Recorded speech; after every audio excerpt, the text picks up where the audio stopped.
great Tuesday. So glad that you're waking up with us here at Impact Church for the Faith for Today podcast. And we've been started yesterday talking about living with hope in times like these. And we use as a scripture, Hebrews chapter 10, verse 23 says, "Let us hold fast the confession of our hope without wavering, for he who promises is faithful. And let us consider how to stir up one another to love and good works." We just finished that good works series a couple weeks ago. "Not neglecting to meet together as the habit of some, but encouraging one another." I'm telling you, man, encouragement is oxygen to the soul. Everybody needs encouragement. Encourage somebody today, and all the more as you see the day drawing near. And I'm going to use this phrase all week. I want to give you this Holman's Bible Dictionary definition. Hope is a trustful expectation, particularly when you're talking about the fulfillment of the promises of God. Biblical hope is the anticipation of a favorable outcome under God's guidance. Now, really, that's why we gotta expect something good, man, because God is moving, God is shifting, God is doing some things in our lives, and I just really want you to be really waiting for and expecting God to turn that thing around. And lastly, we said hope is simply a confident expectation. Let's look at Hebrews chapter 10. It says, "Therefore, do not throw away your confidence, which has great recompense of reward, for you have need of patience or endurance, so that when you have done the will of God, you may receive what is promised." You know, I believe the toughest, most discouraging trials are when we are called to obey God and when the fulfillment of his promises seem far away. And that's why I believe we need endurance. That's why we need patience. We need to hang in there. We can't get weary and well-doing.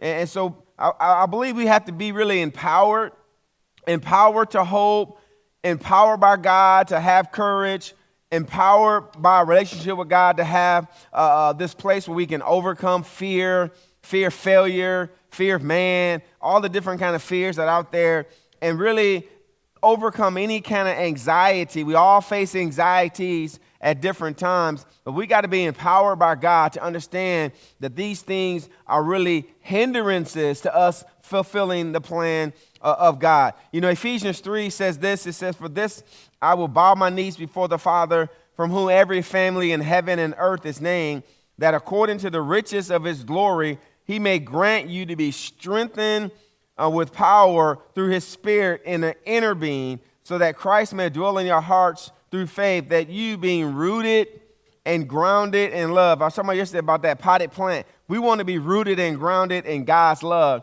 Then verse 18 says, "May have strength to comprehend or understand with all saints what is the breadth and length and height and depth, and to know by epignosis, revelation knowledge, to know the love of Christ, which surpasses mere knowledge, that you may be filled with the fullness of God." And we know verse 20, "Now unto him who's able to do far more abundantly than we ask or think, according to the power that's at work within us."